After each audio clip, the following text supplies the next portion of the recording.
Got a little bit of good news for you. Interest rates on home mortgages are going down, down, down. But while home prices are starting to inch back up, it sounds like the housing recovery is starting to get on track, right? Well, not so fast. Our next guest says the bubble's about to burst again. He's here to explain. Joining us right now from Florida is the former Fannie Mae Executive Vice President, Ed Pinto. He's also a resident fellow at the American Enterprise Institute. And why is trouble around the corner when people are beginning to feel good about the market? Well, they are feeling good about the market, Brian. The problem is the Fed's goal is to drive down interest rates for what purpose? To drive up asset prices, including home prices. And they're succeeding. Home prices are up about 10% over the past year, the highest rates in many years. The problem is that the only way people can afford these higher rates, the higher house prices, is with these low rates. The monthly payment stays the same, even though house prices are going up 10%. Well, that's sowing the seeds for the future problem. We're at the lowest interest rates in 100 years, and eventually they have to go up. And when they go up, they're going to go up by a modest amount, but it's going to end up taking rates for about 3.5 to at least 6.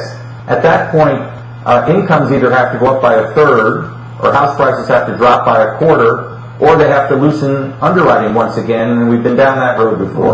And so that's the problem.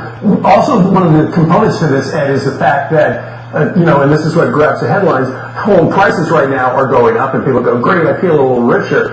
The reason for that is the inventory is shrinking. Look at this. Home prices up close to a little over 9% in the last year. But here's one of the problems, and this could lead to another bubble, and that is the government still is in the business of giving mortgages to people who put nothing down, right?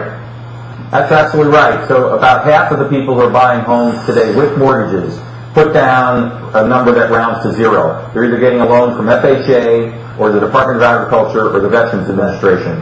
And those programs have very low down payments.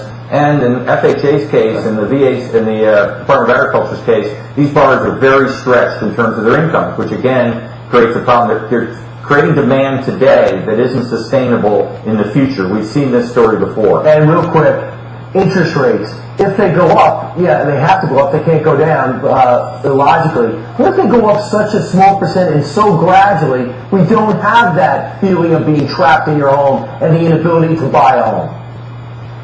It could happen that way, Brian, but history shows us, and I've gone back and looked back to 1860, these trends go on for a long time, and when they reverse for a long time. And so we're at the lowest rates in well over 100 years. And when this reverses, interest rates have been coming down for 30 years, since about 1981. When this reverses, they will go up. An increase to 6%, which is not a big increase. I mean, most people might remember 6% used to be a low interest rate. An increase to 6% requires incomes having to go up 33%. If that happens in just a few year period, that's the problem. At the same time, you have all these investors that hedge funds that are buying rental properties. If they put those on the market at the same time because their investment scenario is turned, that hot money is also going to create problems. We're really creating distortions with these low interest rates. The sooner the Fed starts unwinding this problem that they're creating, the less the problem is going to be. Indeed. All right, great advice. Ed Pinto, resident fellow at the American Enterprise Institute, joining us today from beautiful Sarasota. Thank you, Ed.